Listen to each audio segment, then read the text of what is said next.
Broads Media.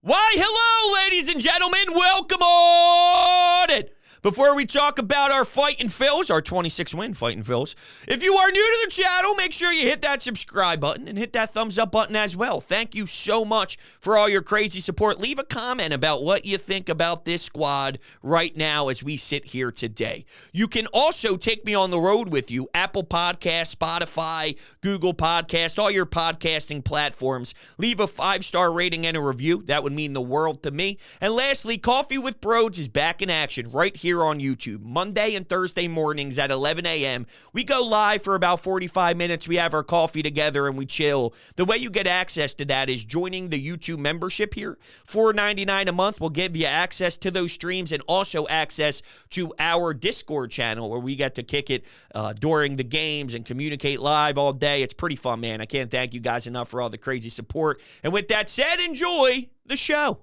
Yo, what's up, everybody? It kind of sucks that we're recording on a day where it was a lackluster type of game. I'm not blaming them by any means. It happens after you win so many in a row. You sort of have a dud. It is what it is. But after Tuesday night's performance, when Kody Clemens hits a bomb, when Kody Clemens hits a triple, when Bryce hits a fucking grand slam, we were losing our minds. Dude, Citizens Bank Park honestly felt like October. It's May! It's May! This team has 26 wins, and it's early May, which is beautiful, but that place was popping.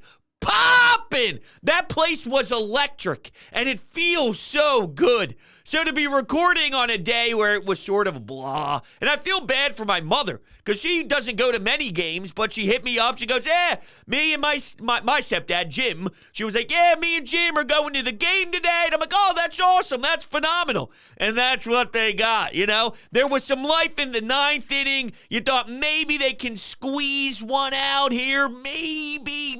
Take a look at the Blue Jays bullpen. Maybe. If you could do it with one of those lineups that you think is a throwaway game, then maybe you could do it with a lineup that's a little bit different, right? And in the 9th inning, you go to your bench, you pop up Kody Clemens again at the dish. He goes swinging early and flies out, which sucks. And then Whit Merrifield had a chance maybe to make some noise for the fans, and that wasn't able to be executed either. So you just move on to the next one. You split a 2-game set. I'm just looking at how fired up we were after Tuesday night. That was one of the best pitchers in baseball, right? We were told the only reason you're winning a lot of games is because you're playing slop and because you're playing vomit-worthy teams. And I won't deny the fact that they're bad. My response was, good teams beat bad teams. Yeah, you're right. They do suck. Yes, the teams the Phillies played sucked, but they also kicked their ass. So then you see one of the best pitchers in all of baseball come to your town, and your throwaway lineup is the team that ranks and starts demolishing. You know what I mean? It was such a great feeling, and there's no doubt that this team's going to pick right back up and respond to a loss by putting together another win streak because they are that phenomenal. Christopher Sanchez finds a way to go 7, and he only threw 89 pitches through 7. So, look, there's times where he has to battle, but then Christopher Sanchez finds his way, and you get Spencer Turnbull to throw 2 scoreless on top of that. So good for him. He's able to get some innings out there as well. Aaron Nola, not great. He got touched up a bit in the 6th inning, but it wasn't anything egregious. They just started to smack the ball around a little bit and score runs, but it wasn't overwhelming, right? I mean, I would like more from Aaron Nola, but it's not as if Toronto came in waves on Wednesday afternoon and put your back up against the wall and say, let's go, come at us. You know what I'm saying? It was just, they tacked on some runs here and there, and then that 6th inning, they were able to score. What sucks is you had bases loaded with nobody out, and you only came up with 1 run because George Springer makes an insane play out in the outfield, dives to snag a Kyle Schwarber ball that was going foul, and you're able to tag up from there. It would have been nice to maybe tack on. Well, you tied the game up at that point, so taking the lead is monstrous. I've explained this enough in detail that because you have so much firepower, if you're the opposing team and you see the Phillies have one of those crooked numbers type of innings, it can really crush you. It can really hurt your soul, especially if you're Bassett and you realize that, well, who did they tattoo yesterday? Okay, I'm not even close to that. So maybe you get into Bassett's head. Oh, geez, not again. Not again. You know?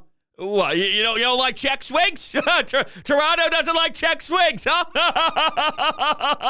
Man, was I fucking pissing myself, cracking up, watching their manager come out, throw a little fit. I would never complain over a bad call. Me? Here comes a grand slam. And it almost played out exactly the same way. Was there a check swing with the bases loaded with Schwarber? What's about to happen? It just didn't have the same payday. Unfortunately, we weren't able to clock in and clock out with the same exact intensity on this one.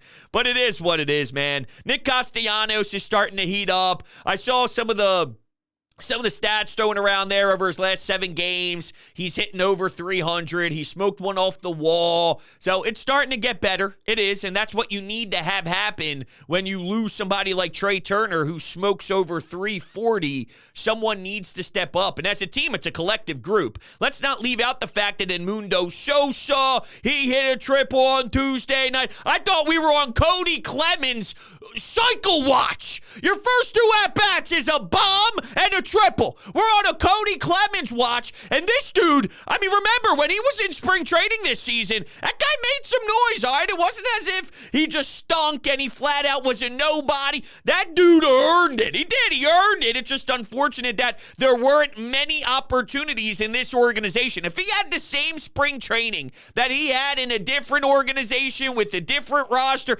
that dude's making the team. I mean, that's how good he was out of spring training. And then, hey, things happen, injuries happen, your number gets called. Can you make as much significant of an impact as you can during that time? What you need to do is make it extremely hard for Dave Dombrowski and Rob Thompson. That's the goal, right? It's an uncontrollable on the decision that they make. But at the end of the day, what you're supposed to do as an athlete when you get a chance is make it extremely difficult. So whenever Dave and Rob Thompson sit down and talk about where the current state of the team is and how they're feeling and what they're thinking, that they're constantly throwing your name back and forth wondering, what do we do? Because I'm sure Spencer Turnbull did the same thing. Now, unfortunately for him, I'm sure he didn't get the result that he wanted to after that discussion, but there's no doubt it was extremely difficult to figure out what do we do with this great problem that we have. We have so much starting pitching right now that we're struggling to figure out who to go into the pen, and just by the nature of the fits with Sanchez, Walker, and Turnbull, he gets the short end of the stick because he fits the pen best.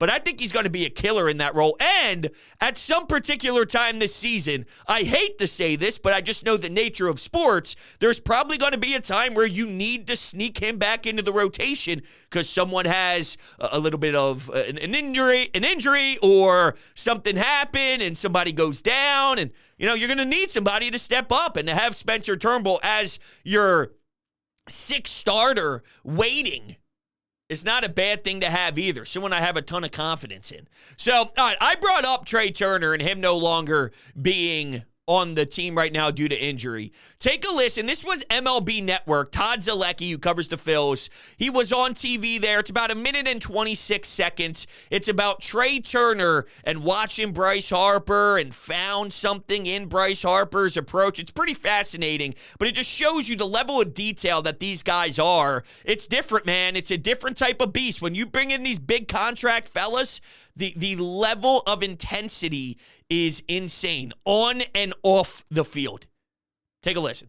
Harper has that dad strength, but he seems to have that strength even when Kayla hasn't had another baby. Let me ask you this, though. I look at the fact that Bryce Harper, Todd, is getting all of these great offensive productions, but he's doing it without seeing a lot of pitches in the strike zone. Mark Matcham, our great researcher, told me that he's not getting good pitches to hit. Only 43.6% of the pitches to Harper have actually been in the strike zone. What has been his approach? So up until a few days ago, he was getting kind of frustrated because he felt he was chasing too much. and missing the pitches, the hittable pitches that he was getting in the zone. So it was funny. After he homered on Monday, it was the second home run in 2 games, he talked about a conversation he had with Trey Turner. Trey Turner, I talked to him about this yesterday.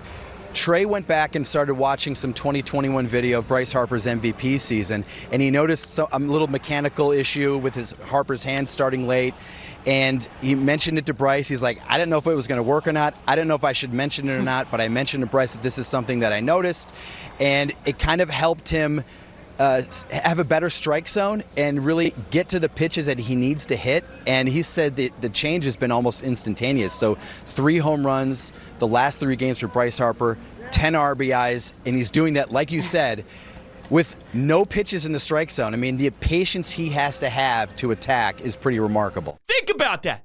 Think about that! This dude's not even getting pitches to hit like he should, and my man's still making it happen, and Trey Turner is sitting there going, damn it, I'm banged up, I can't play, I'm eager to play, I'm hungry to play, I'm playing my best ball, this city's loving me right now, I'm going back to watch Bryce Harper tape from 2021 so I can show him maybe some things that he's missing. That's where he's at. I mean, that's wired different. That's being wired differently. I'm not here to take shots at other people, all right? I don't know. But if Nick Castellanos, for example, had to leave the game for 6 weeks because he had a hamstring injury, and maybe he would watch film. Maybe he would. I don't know. But I think that is something that Trey has that maybe not everybody has, and instantaneously. Like that is a changer of your superstar. That changes and wakes up Bryce Harper in a time of need when your 340 hitter is no longer in the lineup. That is insanely impressive from a teammate aspect, and that's incredible, and extremely important for this team to continue to stay hot at the time of losing such a valuable weapon. That's unbelievable stuff, man. That's unreal. And you can tell that Bryce is still getting frustrated. He didn't swing the bat on a pitch that was high and inside. He thought it was out of the zone. It was actually in the zone, which was the second strike of the at-bat. He ended up grounding out to second base, and he threw his bat at his last at-bat in this series. He wasn't very happy. I don't know if he wasn't happy with the original call, with that second strike call, and that's what pissed him off. I don't know if he was just angry with the fact that he grounded out instead of doing something better with that pitch. But there's plenty of moments that we've seen, whether he's in the dugout and he's throwing his helmet or he's throwing his batting gloves and he wants more, right? I mean, he wants more out of himself, but that's what Bryce Harper does. That's the killer instinct of Bryce Harper. I'm looking here because there was another national story from the Phillies aspect, and I'm just scrolling to see if it pops up on my feed. If it doesn't, it's no big deal. We'll run to the phone lines and take your calls here in just a moment.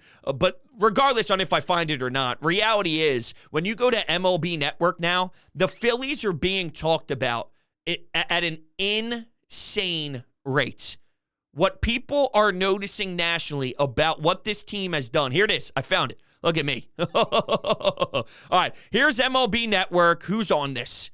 Oh, is this John Heyman? Ooh, a little John Heyman action. I'm not sure who else is on the feed. But just in regards to national hype for the Phils, pick it up. Take a listen here. 10 in a row at home for the Philadelphia Phillies. This is a home field advantage that has been well documented. What have you seen from the Phillies so far? Yeah, I said this was the most complete team about 2 weeks ago. A lot of people made fun of it. It's a pretty darn good team. I will say this, they've only played 9 teams with winning records, so It's early. We'll see. But that rotation, outstanding. As you guys have talked about, if you have Ranger Suarez as your number 3 starter, I mean, that's pretty good. I mean, Wheeler's a great ace, Nola great number 2, Suarez great number 3. That rotation has been excellent. Turnbull has been really good as well. But, that lineup, terrific, long. They got a lot going for them. They do have a lot going for them. Yeah. I just want to jump off. Zach Wheeler is arguably the best pitcher in the game right now. His extension, ride through the zone. He looks like he's pitching at 80% and you're getting 100 at the plate. But the big thing for me, highest OPS is at a home ballpark since the start of 2019. He loves hitting. Bryce loves the bank, man. He's endeared himself to the fans there. He's got a flair for the dramatic there. Yesterday, another case in point. Oops, 1-0, 2-0 game. No, it's 5-0. 3-run Oppo bomb. He can leave line to line in that yard. He knows it. He's got this chip on his shoulder that he's never let go of since he was a young kid. It's just so fun to watch him take ABs in those uniforms. I love it, baby. I love it. You know what the chip on the shoulder is, though? This dude wants a championship. That's reality of it. This guy's hungry. This team's hungry. They've been heartbroken. They thought last year was the year, and it was. They should have went toe-to-toe with the Rangers, and that would have been an epic series that I think the Phillies could have actually edged them out. I thought the Phillies were that good last season. I did not the year they played Houston. Houston was better the year they fell in 6 games in Houston. But when you, or to Houston, I should say, but you have an opportunity last year to beat a bad, and I mean bad Diamondbacks team, and you failed. You failed miserably. You were at home with your 2 best pitchers on the bump, and you screwed it up. This team looks as if they're playing with the chip on their shoulder. We won't let this happen again. We are winning the championship. We are winning the championship. We are the best team, and we're going to let you know that we are the greatest team this season, and that's the way that they're attacking this every single day, and it is a beautiful watch. Now, John Heyman mentioned Spencer Turnbull, and every time that name's mentioned, I always think about Sir Anthony Dominguez because I feel he can solidify, whether he gets solidified into that spot or somebody else does, and then he then enters that person's spot who took Sir Anthony's spot, if that makes sense.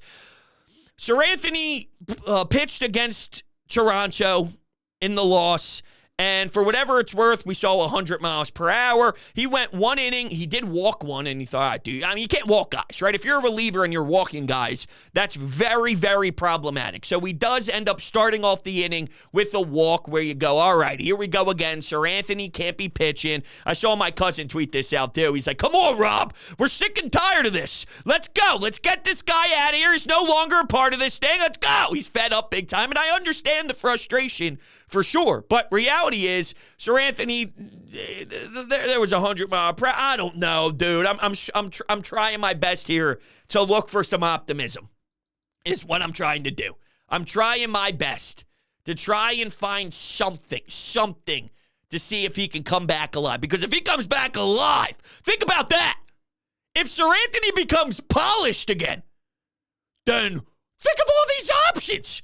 You got Alvarado, you got Sir Anthony, you got Hoffman, you got Matt Strahm, you got Spencer Turnbull. I'm just going off the top of my head. Or Kirkering. I don't know exactly what Kirkering is yet. He's still very raw. There's a lot to work on. But, dude, I'm missing Gregory Soto. He's always an emotional roller coaster ride, depending on what version you get. But there's a lot of reasonable bodies out there. Oh, man. Come on, Sir Anthony. It would be big for us. All right.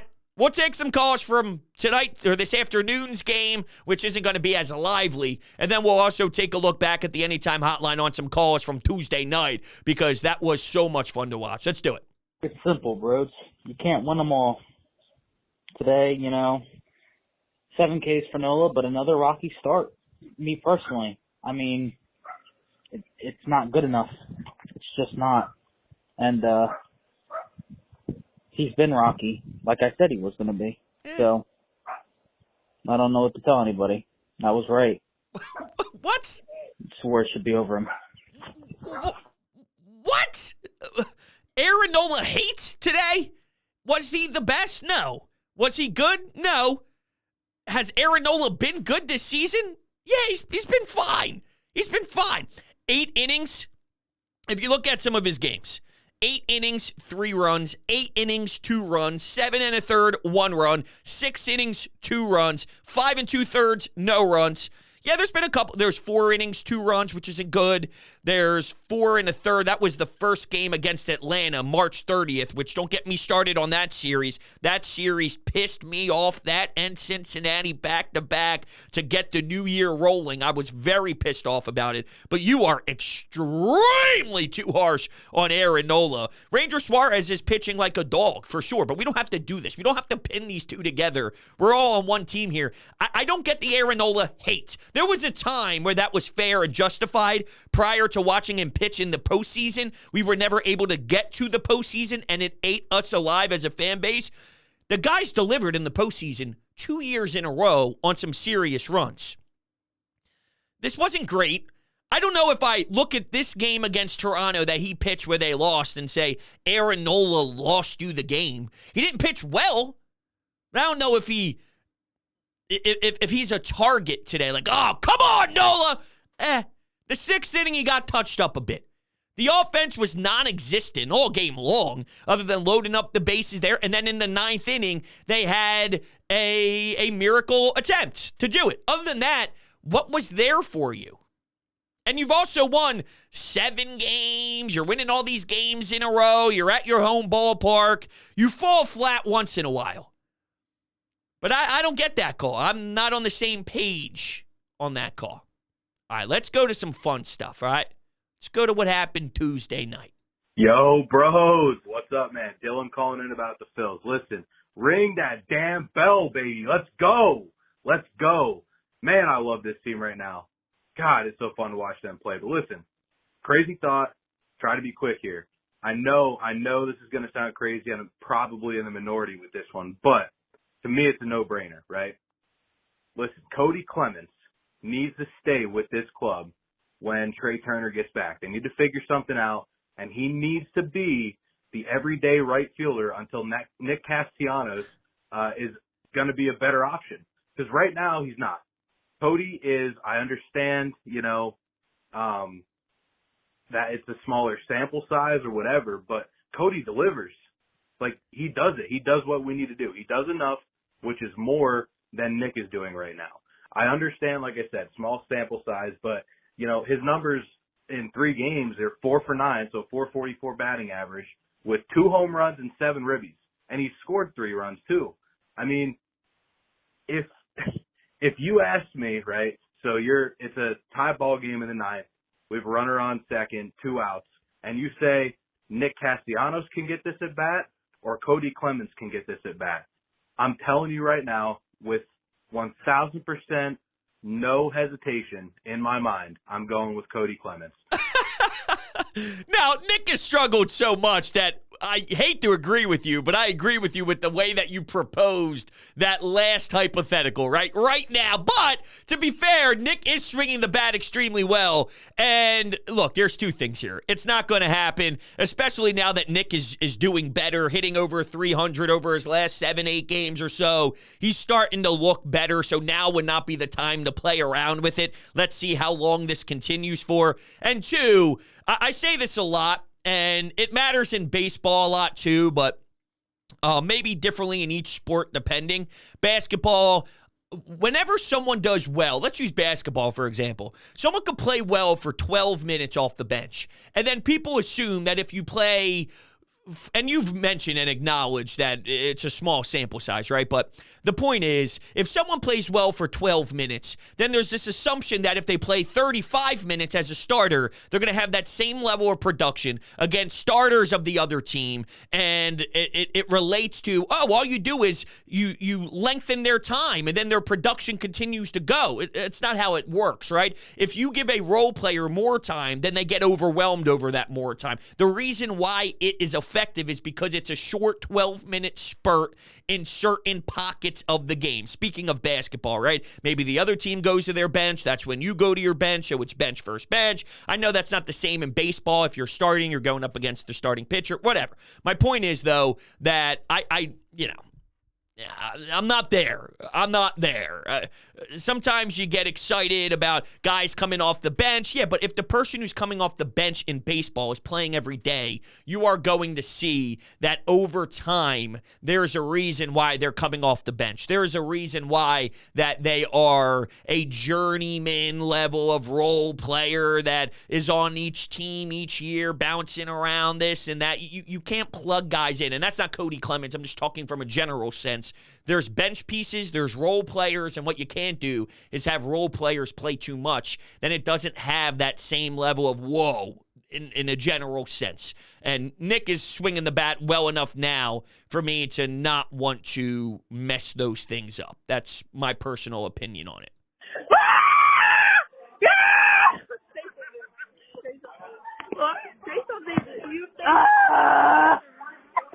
Thank you. Bye. Love you. I love you too.